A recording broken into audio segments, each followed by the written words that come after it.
Today's advice is going to be 3 things to do to help your feet while working out. Now, this may be for some people who are in active recovery from an injury and are trying to return to sport.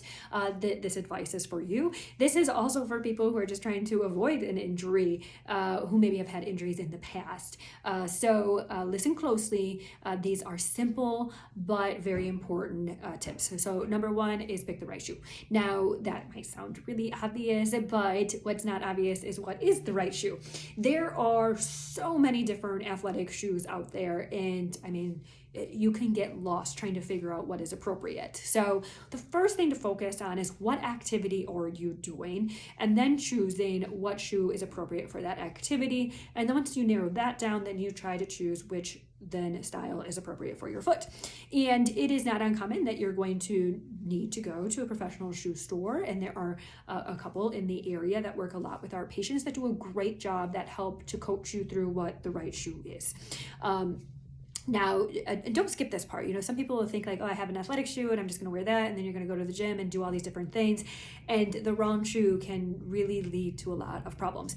And it could be a really, really good shoe. There are some great brands out there that I love, but you just shouldn't lift weights in them, or you just shouldn't play tennis in them, but you should run in them. And so if you're not understanding that concept, make sure that you seek help, because that is probably one of the biggest mistakes people make, is just working out in the wrong shoe.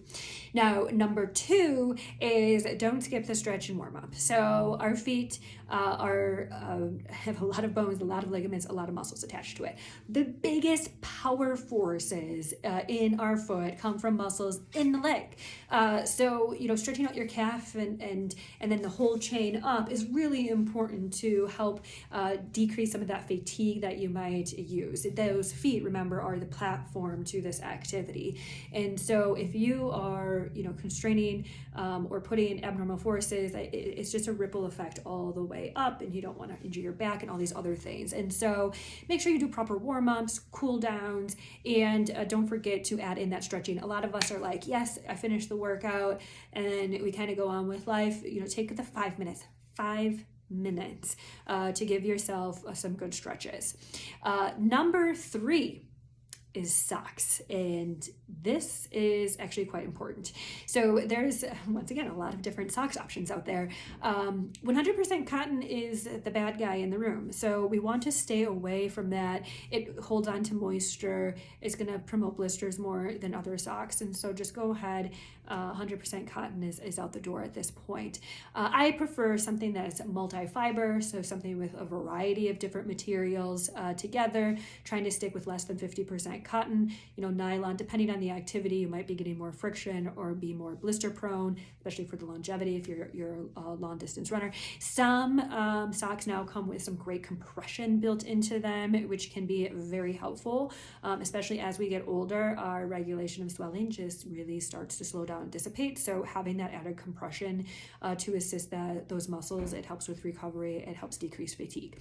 So in summary, to help you stay away from injury, the 3 kind of simple things to do for your feet. Number 1, pick out the right shoe. Number 2, stretch and cool down. And number 3, wear the right socks. Now, if you want specifics on some of those things, visit our other videos.